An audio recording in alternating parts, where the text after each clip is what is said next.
Welcome to Telangana వెలుగు. నేను మీ రాజు. కాంగ్రెస్ పార్టీకి ప్రస్తుతం ఒకవైపు యూరియా కొరతతో రైతులు, ఒకవైపు కేబుల్ వైర్లను కట్ చేస్తున్నప్పుడు అంటే మేము ఎట్లా బతకాలి, మా జీవనమే ఈ కేబుల్ ఆపరేటర్లు సైతం కూడా వాళ్ళు కూడా రోడ్డు మీదకి వచ్చినటువంటి పరిస్థితి. సో దాదాపుగా ఈ 22 నెలల్లో కాంగ్రెస్ ప్రభుత్వానికి సంబంధించినటువంటి రిమార్కులు ఒక విధంగా చెప్పాలంటే, ఒకటి నిరుద్యోగులు గ్రూప్ 1 పేపర్ విషయంలో రీసెంట్ గా హైకోర్టు తీర్పునివ్వడం అనేది ఒక రకంగా కాంగ్రెస్ పార్టీకి రిమార్క్ అనుకోవచ్చు. అలాగే యూరియా కష్టాలతోటి ఈరోజు ఎక్కడ చూసినా రోడ్లపైకి రైతులు వచ్చినటువంటి పరిస్థితి. కొన్ని నియోజకవర్గాల్లో ఏకంగా పోలీస్ స్టేషన్లలోనే యూరియా పంపిణీ చేస్తున్నటువంటి పరిస్థితి. సో అక్కడ 1000 బస్తాలు ఉంటే ఇక్కడ 400 బస్తాలు వస్తే పాపం అధికారులు ఏం చేస్తారు, ఎంత అని పంచుతారు.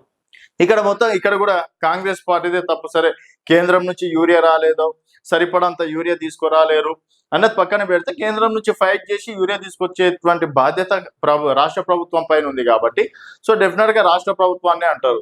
ఎందుకంటే ఇక్కడ మేము గెలిపించింది రేవంత్ రెడ్డిని. గతంలో కేసీఆర్ ఉన్నప్పుడు మాకు యూరియా కష్టాలు ఇంతవరకు లేకుండే, ఈ విధంగా అయితే లేకుండే. సరే, 1-2 రోజులు మేము తిరిగిన, 3వ రోజు అయినా సరే యూరియా వచ్చేది.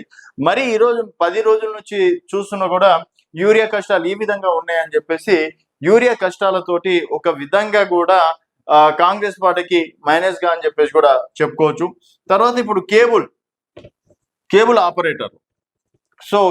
ఆపరేటర్లు కూడా ఎక్కడ చూసినా కూడా ఉమ్మడి 10 జిల్లాలో కూడా వాళ్ళు ధర్నాలు చేస్తున్నారు, రాస్తారోకోలు చేస్తున్నారు. సో దయచేసి మమ్మల్ని బతికించండి. ఎందుకంటే కేబుల్ సంస్థని ఆధార పెట్టుకొని దాదాపుగా వేలాది మంది కుటుంబాలు బతుకుతున్నాయి. ఒక్కసారిగా మీరు ఇలాంటి నిర్ణయం తీసుకుంటే, చేయకుండా ఇలాంటి నిర్ణయం తీసుకుంటే మా పరిస్థితి ఏంటి అని చెప్పేసి కూడా ఈ కేబుల్ ఆపరేటర్లు ఈరోజు రోడ్డు మీదకి వచ్చినటువంటి పరిస్థితి. తర్వాత ఇంకో రిమార్క్ ఏంటంటే 6 గ్యారెంటీలు. సరే, 6 గ్యారెంటీలు ప్రభుత్వంలోకి వచ్చిన తర్వాత 4000 రూపాయలు పింఛన్లు ఇస్తామన్నారు.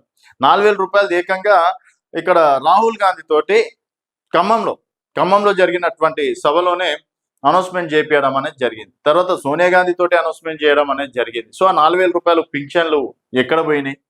2500 రూపాయలు మహిళలకి ఇస్తాము మహాలక్ష్మిలో భాగంగా అని చెప్పేసి ప్రియాంక గాంధీ గారితో అనౌన్స్మెంట్ చేపించడం అనేది జరిగింది. మరి 2500 ఎక్కడ? తర్వాత జాబ్ క్యాలెండర్ ఇస్తామని చెప్పేసి అన్నారు. సో ఇక్కడ నిరుద్యోగులు కూడా జాబ్ క్యాలెండర్ పైన ఫైట్ చేస్తున్నటువంటి పరిస్థితి. సో రైతులకి 12,000 రూపాయలు ఇస్తామన్నారు, కౌలు రైతులకి.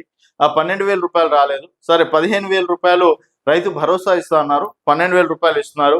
ప్రతి పంటకి 500 రూపాయలు బోనస్ ఇస్తా అన్నారు. ఇప్పుడు సన్న వడ్లకి 500 రూపాయలు బోనస్లు మాత్రమే ఇస్తున్నారు. కొన్ని చోట్ల ఇస్తున్నారు, కొన్ని చోట్ల ఇవ్వడం లేదు. అలాగే 500 రూపాయలు సిలిండర్ అన్నారు. కొందరి ఖాతాలో పడుతున్నాయి, కొందరి ఖాతాలో పడట్లేదు. ఈ విధంగా అంటే ఎన్నో మాటలు చెప్పారు. తులం బంగారం అన్నారు, స్కూటీలు అన్నారు. సో ఈ 6 గ్యారెంటీలు హామీ అనేది కూడా ఒక రకంగా ప్రస్తుతం ఈ 2 సంవత్సరాలు అవుతున్నాయి కాబట్టి దగ్గర ఇది ఒక రిమార్క్ గా కాంగ్రెస్ పార్టీకి చెప్పుకోవచ్చు. అక్కడ రైతులు కావచ్చు, నిరుద్యోగులు కావచ్చు, కేబుల్ ఆపరేటర్లు కావచ్చు.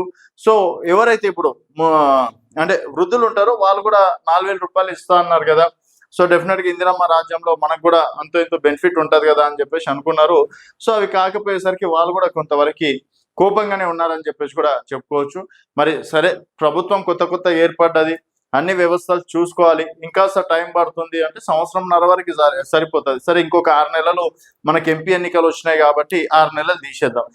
సో ఇప్పటి నుంచి అయినా సరే కొంతవరకు జాగ్రత్తలు తీసుకొని, సలహాలు తీసుకొని, సూచనలు చేసుకొని పరిపాలన చేస్తే డెఫినెట్ గా సరే, రేవంత్ రెడ్డి గారు అన్నట్టు మరో 5 సంవత్సరాలు కూడా కాంగ్రెస్ పార్టీకి అవకాశం ఇస్తారు.